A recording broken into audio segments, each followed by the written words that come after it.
جس سے اللہ تعالیٰ کے صفات و اسماء حسنہ کے جو حقائق عقلی اور نقلی دلیلوں سے ثابت ہیں اور جن کو نہ ماننے والے ترکیب و تجسیم کہہ دیتے ہیں۔ اللہ تعالیٰ کو اس کی صفتوں سے معطل کرنے والوں کی باتوں سے مروب ہو کر ان سے انکار نہیں کیا جا سکتا۔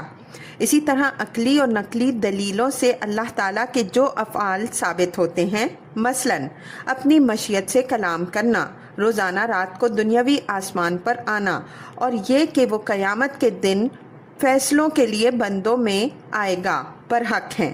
اگر کوئی انہیں حلول سے تعبیر کرے تو کرنے دو۔ اسی طرح عقلی اور نقلی دلائل سے اللہ تعالیٰ کا مخلوق کے اوپر ہونا، ان سے الگ ہونا، عرش پر بیٹھنا، ملائکہ اور روحوں کا اس کی طرف چڑھنا اترنا، اور اس کی طرف پاکیزہ کلموں کا چڑھنا۔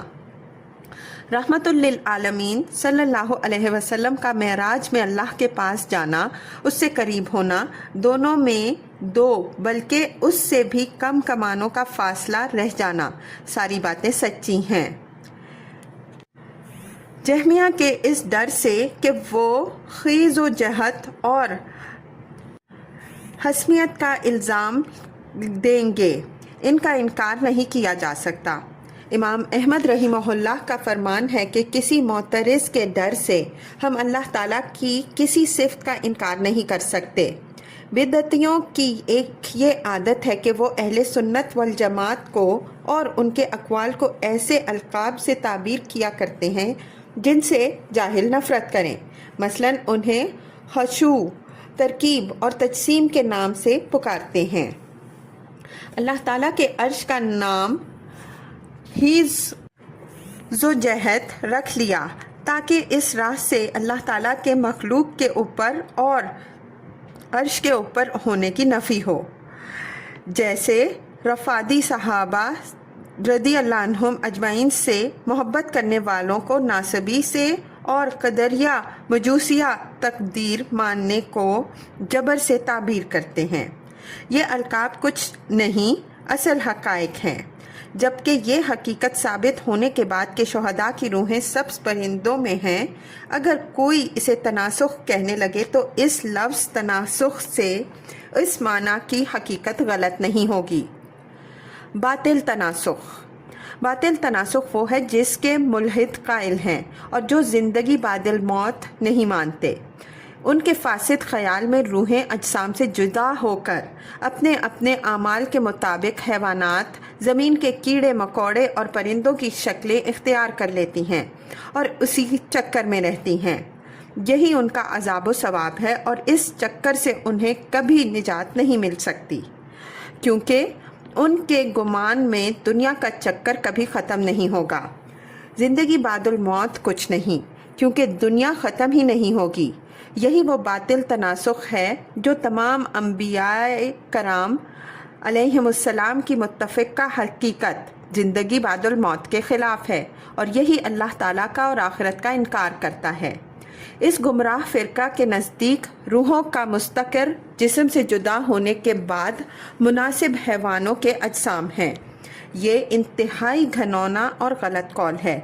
اسی کے قریب ان کا قول ہے جو کہتے ہیں کہ جسموں کی طرح روحیں بھی ختم ہو جاتی ہیں، اور عذاب و ثواب جسم کے اجزاء پر یا کسی جز پر ہوتا ہے، خواہ وہ ریڑھ کی پچھلی ہڈی ہو یا کچھ اور۔ اللہ تعالیٰ اسی میں خواہ زندگی لوٹا کر یا زندگی لوٹائے بغیر ہی احساس لذت و الم پیدا فرما دیتا ہے۔ ان لوگوں کے گمان میں برزخ میں عذاب و ثواب فقط جسم پر ہے، برخلاف ان کے وہ ہیں جو یہ کہتے ہیں کہ روح جسم میں کسی صورت سے بھی نہیں لوٹائی جاتی اور نہ جسم سے اس کا تعلق رہتا ہے، اور عذاب و ثواب فقط روح پر ہوتا ہے۔ صحیح متواتر حدیثیں دونوں باتیں غلط بتاتی ہیں اور خبر دیتی ہیں کہ عذاب و ثواب جسم و روح دونوں پر ہے، خواہ اکٹھے ہوں یا علیحدہ علیحدہ۔ ارواح کے مستقر کے بارے میں قول مرجع۔ روح کے مستقر کے بارے میں بہت سے اقوال اور ان کی دلیلیں بیان کی گئی ہیں، لیکن ان سب میں اولیت کس قول کو ہے تاکہ مسلمان اس کا عقیدہ رکھیں۔ سنیے، برزخ میں روحوں کے حسب و مراتب مستقر ہیں۔ کچھ روحوں کا ٹھکانہ ملائے اعلیٰ میں اعلیٰ علیین میں ہے، جیسے ارواح انبیاء علیہم السلام کا مستقر۔ پھر انبیاء علیہم السلام کے ٹھکانے میں بھی حسب مراتب فرق ہیں، جیسا کہ رحمت للعالمین صلی اللہ علیہ وسلم نے معراج میں انبیاء علیہم السلام کو دیکھا۔ کچھ ارواح کے ٹھکانے سبز پرندوں کے پوٹوں میں ہیں، جو جنت میں جہاں چاہتے ہیں چگتے پھرتے ہیں۔ یہ کچھ شہیدوں کی روحیں ہیں، سب کی نہیں، کیونکہ کچھ کی روحوں کو قرض وغیرہ کی وجہ سے جنت میں جانے نہیں دیا جاتا، جیسا کہ مسند میں ہے کہ کسی نے نبی صلی اللہ علیہ وسلم سے پوچھا، اگر میں اللہ تعالیٰ کی راہ میں قتل کر دیا جاؤں تو مجھے کیا ثواب ملے گا؟ فرمایا جنت۔ پھر جب اس نے پیٹھ موڑی تو فرمایا، سوائے اس شہید کے جس کے بارے میں ابھی حضرت جبریل علیہ السلام نے مجھے بتایا۔ اکثر روحیں باب جنت پر روک دی جاتی ہیں، جیسا کہ ایک حدیث میں ہے کہ میں نے تمہارے ایک ساتھی کو دیکھا کہ جنت کے دروازے پر روک دیا گیا ہے۔ کچھ روحیں قبر میں بند رہتی ہیں، جیسا کہ چادر والے کی حدیث میں ہے کہ کسی نے چادر چرا لی تھی، پھر شہید ہو گئے۔ لوگوں نے اسے جنت والا سمجھا، مگر رحمت للعالمین صلی اللہ علیہ وسلم نے فرمایا کہ اللہ کی قسم، اس نے جو چادر چرائی تھی وہ آگ بن کر اس کی قبر میں بھڑک رہی ہے۔ کچھ روحوں کا ٹھکانہ باب جنت ہوتا ہے، جیسا کہ ابن عباس رضی اللہ عنہ والی حدیث میں ہے کہ شہداء جنت کے دروازے والی نہر کے کنارے پر سبز گنبد میں ہیں، جن سے ان کی روزی صبح و شام ان کے پاس آتی ہے۔ اس کے مخالف جعفر بن ابی طالب ہیں کہ اللہ تعالیٰ نے انہیں ہاتھوں کے بدلے 2 پر دے دیے، وہ جنت میں جہاں چاہتے ہیں اڑ کر پہنچ جاتے ہیں۔ کچھ کی روحیں زمین ہی میں محبوس رہتی ہیں، ان کی ملائے اعلیٰ تک پہنچ نہیں ہوتی، کیونکہ یہ سفلی اور اراضی ارواحیں آسمانی روحوں کے ساتھ جمع نہیں ہو سکتی۔ جیسے دنیا میں ان دونوں قسموں کی روحوں کا اجتماع نہیں ہے، جس سے دنیا میں رب کی معرفت و محبت، اس کا ذکر و تقرب اور اس سے انسیت حاصل نہ ہو سکی، بلکہ خواہشوں اور گناہوں میں وہ ڈوبا رہا۔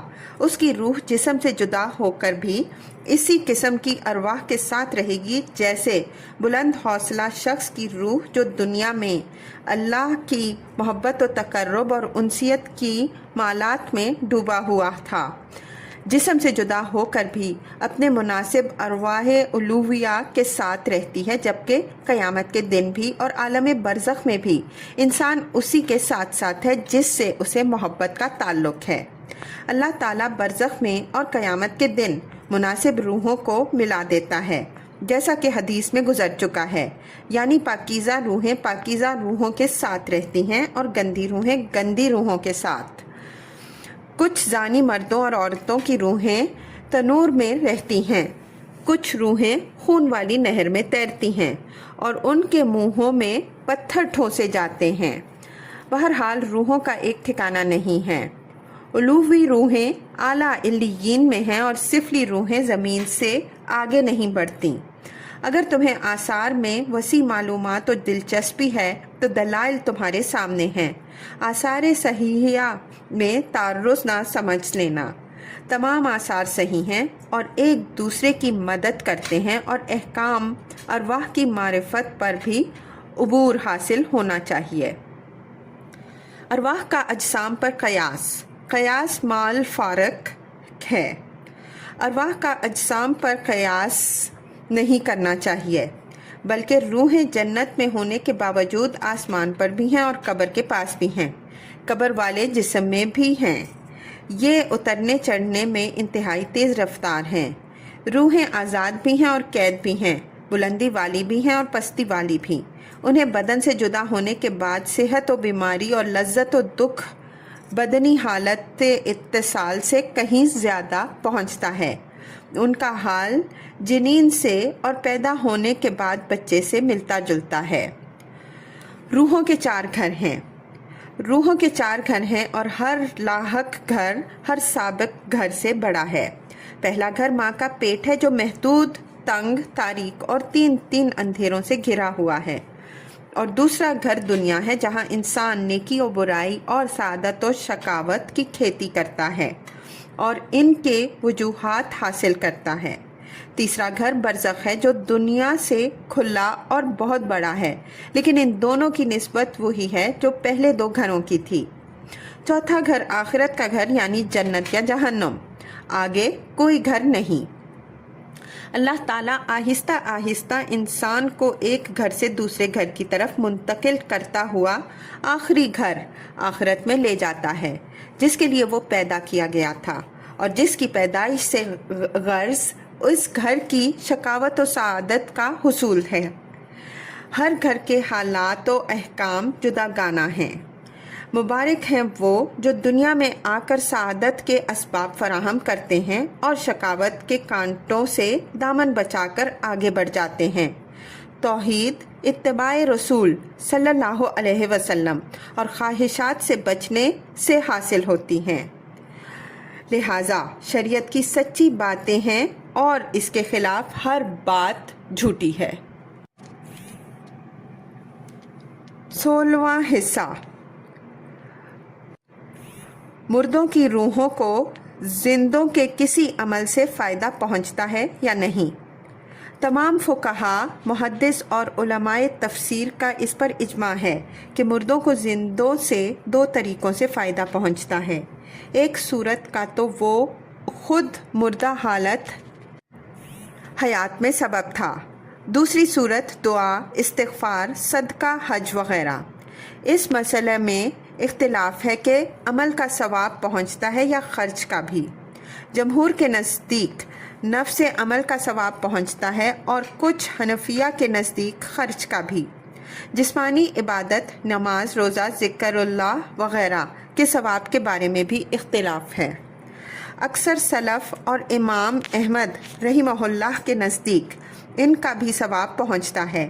یہی قول امام ابو حنیفہ رحمہ اللہ کے کچھ اصحاب کا بھی ہے۔ امام احمد رحمہ اللہ سے سوال کیا گیا کہ اگر کوئی شخص نیک عمل، مثال کے طور پر نماز پڑھے یا صدقہ کرے یا کوئی اور نیک عمل کرے اور اس کا نصف ثواب اپنے والد کو یا والدہ کو بخش دے، تو فرمایا یا مردے کو ہر عمل کا ثواب ملتا ہے، نیز فرمایا کہ 3 بار آیت الکرسی اور سورۃ اخلاص پڑھ کر دعا مانگو کہ اے اللہ ان کا ثواب مردوں کو پہنچا دے۔ البتہ امام شافعی اور امام مالک رحمہم اللہ کے نزدیک نہیں پہنچتا۔ بعض اہل کلام بدعتیوں کے نزدیک کسی عمل کا بھی ثواب نہیں پہنچتا۔ بعض متکلم بدعتی کہتے ہیں کہ مردے کو نہ دعا کا ثواب پہنچتا ہے اور نہ کسی اور عمل کا، مگر صحیح حدیثوں کی روح سے یہ بالکل غلط ہے۔ پہلی صورت کی راہ سے ثواب پہنچنے کی دلیل رحمت للعالمین صلی اللہ علیہ وسلم کا یہ فرمان ہے کہ مرنے کے بعد انسان سے اس کا عمل کٹ جاتا ہے، بلکہ 3 اعمال باقی رہتے ہیں: صدقہ جاریہ یا وہ علم جس سے لوگوں کو فائدہ پہنچ رہا ہو، یا نیک اولاد جو اس کے لیے دعائیں مانگتی رہتی ہو۔ مسلم۔ اس حدیث میں ان 3 اعمال کا استثناء بتا رہا ہے کہ یہ مرنے والے ہی کے عمل ہیں، کیونکہ وہی ان کی وجہ بنی تھی۔ نمبر 2، مرنے کے بعد مومن کو اس کی نیکیوں اور اعمال میں سے اس عمل کا اجر ملتا ہے جسے وہ دوسروں کو سکھا گیا اور لوگوں میں اسے پھیلا دیا، یا نیک اولاد چھوڑ گیا جو اس کے لیے دعائیں مانگتی رہتی، یا قرآن ورثے میں چھوڑ گیا، یا مسجد بنا گیا، یا مسافر خانہ بنا گیا، یا نہر جاری کر گیا۔ وہ صدقہ جاریہ جسے حالت صحت میں اپنے ہاتھ سے کر گیا، ان اعمال کا ثواب مرنے کے بعد اسے پہنچتا رہے گا۔ ابن ماجہ۔ نمبر 3، جو شخص اسلام میں کوئی اچھا رواج ڈال گیا، اس کا ثواب اسے ملے گا اور اس کے بعد تمام عمل کرنے والوں کو ثواب بھی ملے گا اور عمل کرنے والوں کے ثواب میں کوئی کمی نہ ہوگی۔ یہی حال برے کام کا ہے۔ مسلم۔ یہی مفہوم متعدد صحیح اور حسن احادیث سے ثابت ہے۔ نمبر 4، رسالت کے عہد میں کسی نے لوگوں سے کچھ مانگا، کسی نے اسے دیا نہیں، پھر ایک شخص نے اسے کچھ دیا، اس کی دیکھا دیکھی لوگوں نے دیا۔ آگے مذکور بالا حدیث کا مفہوم ہے۔ احمد۔ نمبر 5، جو قیامت تک بلا وجہ قتل کیا جائے گا اس کے خون میں قابیل کا بھی حصہ ہے، کیونکہ سب سے پہلے اسی نے قتل ایجاد کیا۔ معلوم ہوا کہ جب عذاب میں جو عدل ہے یہ بات ہے تو ثواب میں جو فضل ہے بدرجہ اولا ہوگی۔ دوسری صورت کے دلائل۔ نمبر 1، والذین جاءوا وآمن بعدهم یقولون الی الآیہ، اور ان کے بعد آنے والے دعائیں مانگتے ہیں کہ اے ہمارے رب ہمیں بخش دے اور ہمارے بھائیوں کو بھی جو ہم سے ایمان میں سبقت کر گئے۔ اللہ تعالیٰ نے پہلے مومنوں کے حق میں دعائیں مانگنے والوں کی تعریف فرمائی۔ معلوم ہوا کہ مردوں کو زندوں کی دعاؤں سے نفع پہنچتا ہے۔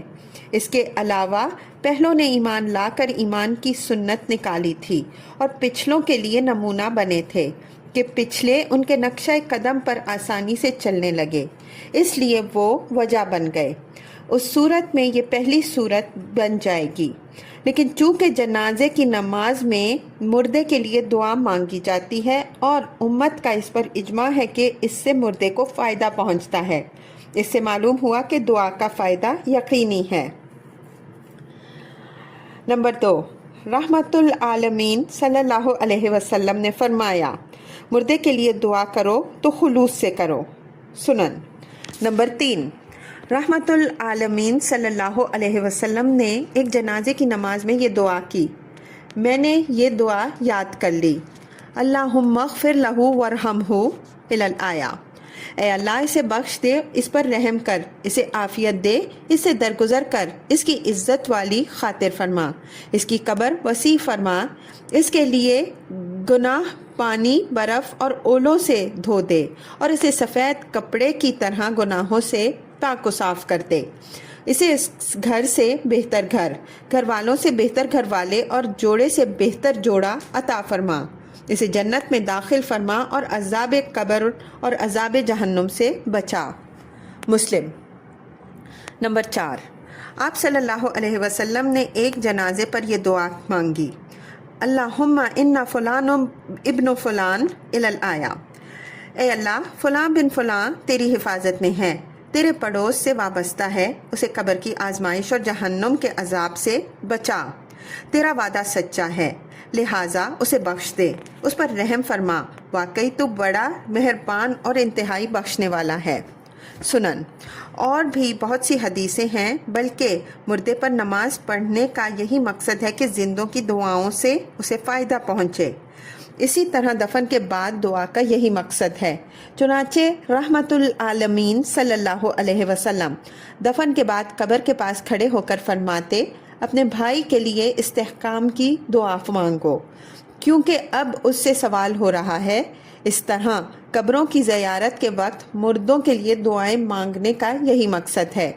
چنانچہ قبرستان میں جاتے وقت یہ دعا بتلائی گئی، السلام علیکم یا اہل الدیار، اے اس دیار کے مسلمانوں اور مومنوں، تم پر سلامتی ہو، اگر اللہ نے چاہا تو ہم بھی تمہارے پاس آنے والے ہیں، ہم اللہ سے اپنے اور تمہارے لیے عافیت کے طلبگار ہیں۔ مسلم۔ ام المؤمنین حضرت عائشہ صدیقہ رضی اللہ عنہا نے پوچھا مردوں کے لیے کس طرح مغفرت کی دعا مانگی جائے؟ فرمایا یوں کہو کہ اے اس دیار کے مومنوں اور مسلمانوں، تم پر سلامتی ہو اور اللہ ہم میں سے آگے بڑھنے والوں پر بھی رحم فرمائے گا اور پیچھے رہنے والوں پر بھی، ہم بھی انشاءاللہ تمہارے پاس آنے والے ہیں۔ مسلم۔ ایک مرتبہ رحمت العالمین صلی اللہ علیہ وسلم پچھلی رات میں جنت البقیع میں تشریف لے گئے اور فرمایا اے مومنوں کے گھر میں رہنے والے، تم پر سلامتی ہو، تم سے جو وعدہ تھا وہ تم نے دیکھ لیا، کل قیامت بھی آ رہی ہے، ہم بھی انشاءاللہ تمہارے پاس آنے والے ہیں۔ اے اللہ بقیع الغرقت والوں کو بخش دے۔ مسلم۔ اسی طرح رحمت العالمین صلی اللہ علیہ وسلم نے مردوں کے لیے خود بھی دعائیں مانگی اور لوگوں کو بھی سکھائیں۔ نیز صحابہ کرام رضی اللہ عنہم اجمعین اور تابعین عظام اور ہر زمانے کے مسلمان مردوں کے لیے دعائیں مانگتے چلے آئے ہیں۔ ایک حدیث میں ہے کہ اللہ تعالیٰ جنت میں ایک بندے کا درجہ بلند کر دیتا ہے۔ وہ پوچھتا ہے کہ میرا درجہ کیوں بلند ہوا؟ کہا جاتا ہے کہ تمہاری اولاد کی دعاؤں کی وجہ سے۔ مردوں کو صدقہ کا ثواب بھی ملتا ہے۔ ایک شخص نے رحمت العالمین صلی اللہ علیہ وسلم سے آ کر کہا کہ میری والدہ اچانک فوت ہو گئیں اور وصیت نہ کر سکیں۔ اگر انہیں میرے خیال میں بات کرنے کا موقع ملتا تو ضرور صدقہ کرتی۔ اگر میں ان کی طرف سے صدقہ کر دوں تو کیا انہیں ثواب ملے گا؟ فرمایا ہاں۔ حضرت سعد بن معاذ رضی اللہ عنہ کی والدہ فوت ہو گئیں۔ اگر میں ان کی طرف سے صدقہ کروں تو کیا میں انہیں فائدہ پہنچاؤں گا؟ فرمایا ہاں۔ بولے تو اچھا، میں آپ کو گواہ بناتا ہوں کہ میں نے اپنا باغ مخراف ان کی طرف سے صدقے میں دے دیا۔ بخاری۔ ایک شخص نے سوال کیا، یا رسول اللہ صلی اللہ علیہ وسلم، میرے والد فوت ہو گئے، انہوں نے مال چھوڑا ہے اور وصیت نہیں کی، کیا صدقہ کرنا ان کی طرف سے کافی ہے؟ فرمایا ہاں۔ مسلم۔ حضرت سعد رضی اللہ عنہ نے رسول اللہ صلی اللہ علیہ وسلم سے پوچھا، یا رسول اللہ صلی اللہ علیہ وسلم، میری والدہ فوت ہو گئیں، اب ان کی طرف سے کون سا صدقہ افضل ہے؟ فرمایا پانی۔ آخر آپ صلی اللہ علیہ وسلم نے کنواں تیار کروا دیا اور اس کا ثواب اپنی والدہ کو بخش دیا۔ سنن احمد۔ عاص بن وائل نے جاہلیت میں 100 اونٹوں کی قربانی کی منت مانی تھی۔ اس کے بیٹے حشام نے اس کی طرف سے 55 اونٹوں کی قربانی کر دی۔ عمر نے اس بارے میں رحمت العالمین صلی اللہ علیہ وسلم سے پوچھا، فرمایا اگر تمہارا باپ توحید کا اقرار کر لیتا پھر تم اس کی طرف سے روزے رکھتے اور صدقہ کرتے تو اسے ان کا ثواب ملتا۔ احمد۔ روزوں کا ثواب بھی مردوں کی روحوں کو ملتا ہے۔ رحمت العالمین صلی اللہ علیہ وسلم نے فرمایا، اگر کسی پر روزے ہوں اور وہ فوت ہو جائے تو اس کی طرف سے اس کا ولی روزے رکھ لے۔ بخاری و مسلم۔ ایک شخص نے آپ صلی اللہ علیہ وسلم سے پوچھا، یا رسول اللہ صلی اللہ علیہ وسلم، میری والدہ فوت ہو گئیں، ان پر 1 ماہ کے روزے ہیں، کیا میں ان کی طرف سے روزے رکھ لوں؟ فرمایا ہاں، اللہ کا قرض تو بدرجہ اولا ادا کیا جائے۔ بخاری۔ ایک عورت نے آپ صلی اللہ علیہ وسلم سے پوچھا کہ میری والدہ فوت ہو گئیں، ان پر منت کے روزے تھے، کیا میں ان کی طرف سے رکھ لوں؟ آپ صلی اللہ علیہ وسلم نے فرمایا، تمہاری ماں پر اگر قرض ہوتا تو تم اسے ادا کر دیتی، تو کیا وہ قرض ادا ہو جاتا؟ بولی ہاں۔ فرمایا تو اپنی ماں کی طرف سے روزے رکھ لو۔ بخاری۔ حضرت بریدہ رضی اللہ عنہ کا بیان ہے کہ میں رحمت العالمین صلی اللہ علیہ وسلم کے پاس بیٹھا ہوا تھا کہ اتنے میں آپ سے ایک عورت نے آ کر کہا، میری والدہ فوت ہو گئی ہیں، میں نے انہیں زندگی میں 1 لونڈی صدقہ میں دی تھی۔ فرمایا تمہیں ثواب مل گیا اور میراث سے پھر وہ تمہاری طرف لوٹ آئی۔ بولی ان پر 1 ماہ کے روزے تھے، کیا میں ان کی طرف سے رکھ لوں؟ فرمایا رکھ لو۔ بولی انہوں نے حج بھی نہیں کیا تھا، کیا میں ان کی طرف سے حج کر لوں؟ فرمایا حج بھی کر لو۔ مسلم۔ ایک عورت نے کشتی میں منت مانی کہ اگر اللہ نے اسے بچا لیا تو روزے رکھے گی، مگر روزے رکھنے سے پہلے فوت ہو گئی۔